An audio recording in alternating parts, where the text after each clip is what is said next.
ফ্ৰেণ্ডসকল এলপিইউপিৰ যি ৫৫৫০টা পদৰ নিযুক্তি প্ৰক্ৰিয়া চলি আছে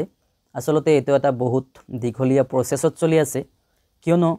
আমি সকলোৱে জানো যে ২০২৩ বৰ্ষৰ ডিসেম্বৰ মাহত এই এলপিইউপি ৫৫৫০টা পদৰ বিজ্ঞাপন প্ৰকাশ পাইছিলে কিন্তু আজিলৈকে নিযুক্তি মানে প্ৰক্ৰিয়া সম্পূৰ্ণ কৰিব পৰা নাই আৰু নিযুক্তি প্ৰক্ৰিয়া সম্পূৰ্ণটো ডাঙৰ কথা এতিয়ালৈকে আমাক মেৰিট লিষ্ট বা ভেৰিফিকেশন খিনিয়ে কমপ্লিট কৰি দিব পৰা নাই সো আসলতে এটা বহুত এটা দুখৰ কথা তো জিকিয়ে নহক এইখিনিতে সকলোৱে বা সবে এটা প্ৰশ্ন সুধি থাকে যে আনহাতে কিছুমানে কিন্তু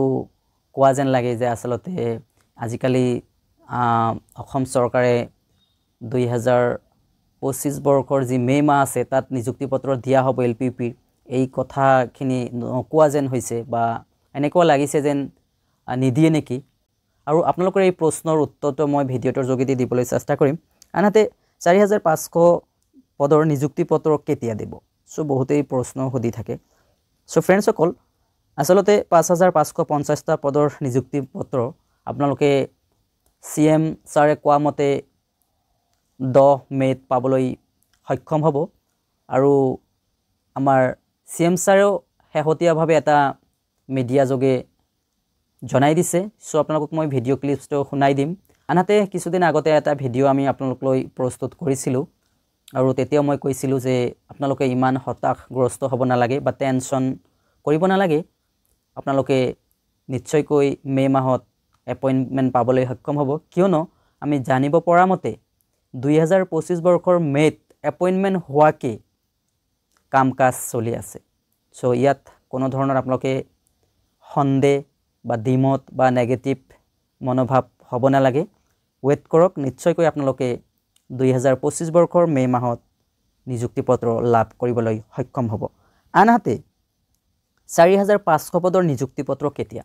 সো ফ্ৰেণ্ডসকল ইয়াৰ উত্তৰত মই কম যে এই নিযুক্তি প্ৰক্ৰিয়াটো আৰু যি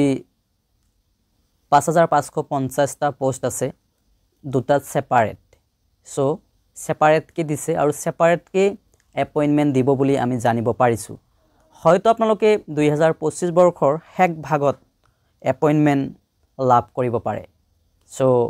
আপোনালোকে নাভাবিব যে আসলতে যি ৫৫৫০টা পোষ্টৰ এপইণ্টমেণ্ট মে মাহত দিয়াৰ কথা আছে আৰু তাৰে লগত ৪৫০০ পদৰ এপইণ্টমেণ্ট দিব সো আসলতে এইটো কমপ্লিটলি এটা মানে ভুল ধাৰণা এইখিনি নিদিব আমি জানিব পৰা মতে বাট পৰৱৰ্তী সময়ত কি হয় আপোনালোকে নিশ্চয়কৈ চাব পাৰিব হেয়া লক্ষণীয় হ'ব সো মই যিখিনি জানিব পাৰিছোঁ সেইমতে আপোনালোকে মে মাহত ৪৫০০ পদৰ নিযুক্তি পত্ৰ নাপায় সো এইখিনি আছিলে ভিডিঅ'টোৰ বিষয়বস্তু আৰু মুখ্যমন্ত্ৰী ছাৰ কোৱা কথাখিনি আপোনালোকে নিশ্চয়কৈ এবাৰ শুনি ল'ব পাৰে আজি অসমত ১.৫ লাখ যুৱক যুৱতী সংখ্যাটো আমি ১.৫ লাখ গৈ পোৱা নাই মই ১.৫ লাখ এইকাৰণে কৈছোঁ যে দুই এদিনতে এডিআৰই নতুন নিযুক্তি হ'ব দুই এদিনতে টেটৰ ৰিজাল্ট দিব দুই এদিনতে মেডিকেল নিযুক্তি হ'ব গতিকে নিযুক্তিৰ প্ৰক্ৰিয়াত বহু ব্যক্তিৰ ওচৰলৈ যাবলগীয়া হৈছিল কাৰণ এই নিযুক্তি পোৱা শিক্ষকসকলক মই সন্মুখৰ পৰা আজি যোৱা ১৫টা বছৰ ২০টা বছৰ দেখি আহিছোঁ